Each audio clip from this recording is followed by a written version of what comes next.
બોલીએ જીવંતિકા માત કી જય। આ વ્રતની શરૂઆત શ્રાવણ માસના પહેલા શુક્રવારથી થાય છે। જો કોઈ તકલીફ હોય તો બીજા શુક્રવારથી પણ કરી શકાય છે।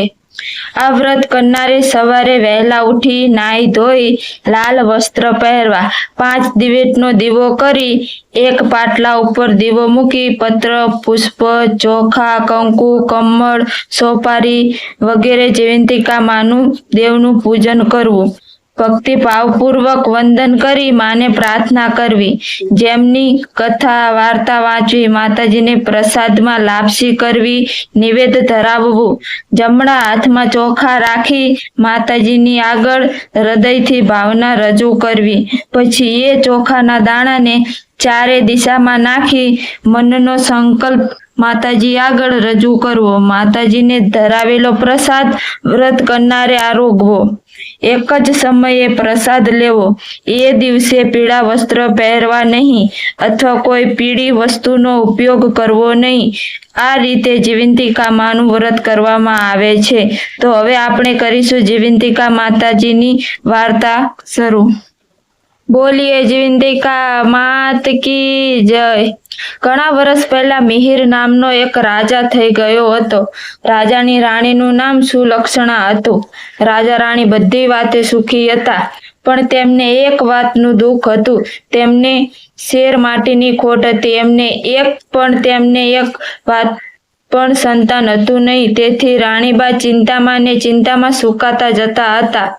એક દિવસ વાત છે, રાણી ઉદાસ પોતાના ઓરડામાં બેઠી હતી। તેવામાં ત્યાં એક દાસી આવી ચડી।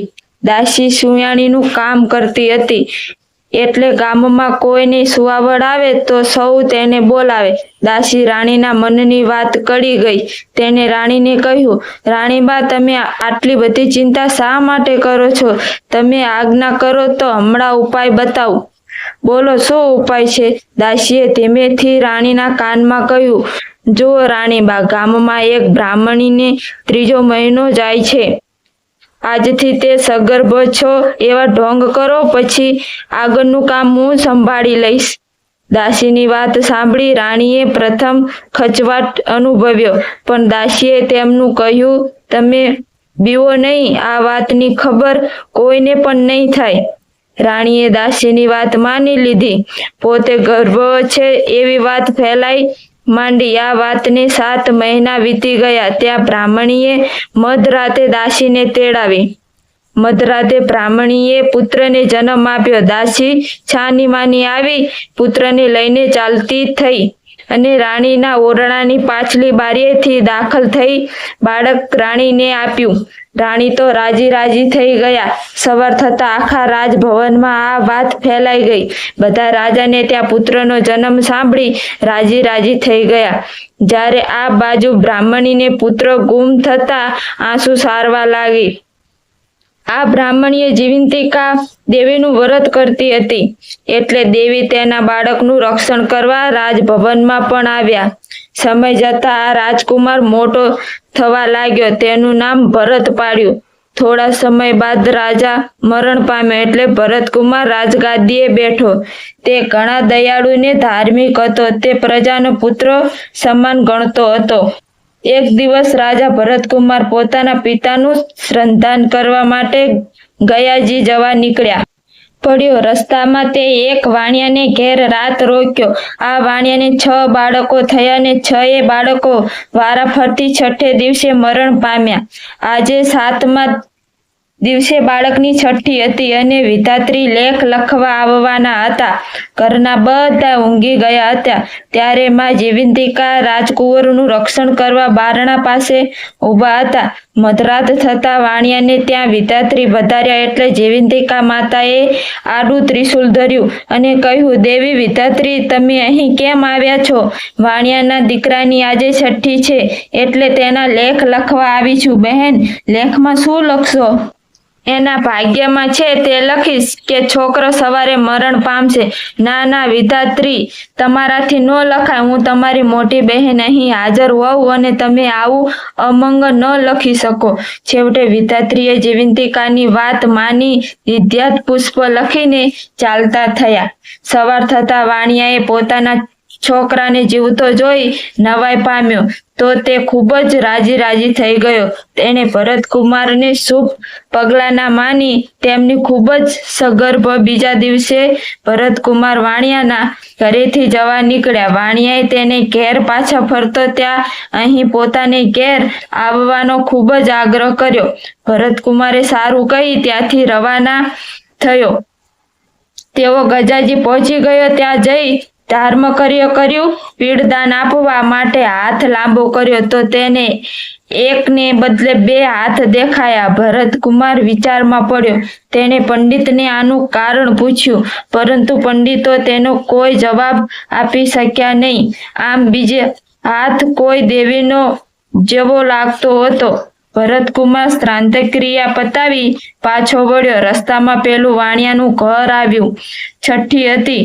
મધરાત થતા પાછા વિદ્યાર્થી લેખ લખવા આવ્યા. આ વખતે પણ માં જીવંતિકા માએ તેમને રોક્યા અને આ બાળકનું દીધાર્ય પુષ્પ લખવા કહ્યું. વિદ્યાર્થીએ તેમના કહ્યા પ્રમાણે કર્યું. લેખ લખવાને આવ્યા પછી વિદ્યાર્થીએ માને પૂછ્યું, દેવી જીવંતિકા, તમે આ વાણિયાને ઘેર કેમ પધાર્યા છો? એટલામાં રાજકુમાર ભરતની ઊંઘ ઉડી ગઈ. તેને કોઈક વાત કરી રહ્યા હોય તેમ લાગ્યું. તે ચૂપચાપ પથારીમાં પડ્યો તે વાત સાંભળવા લાગ્યો.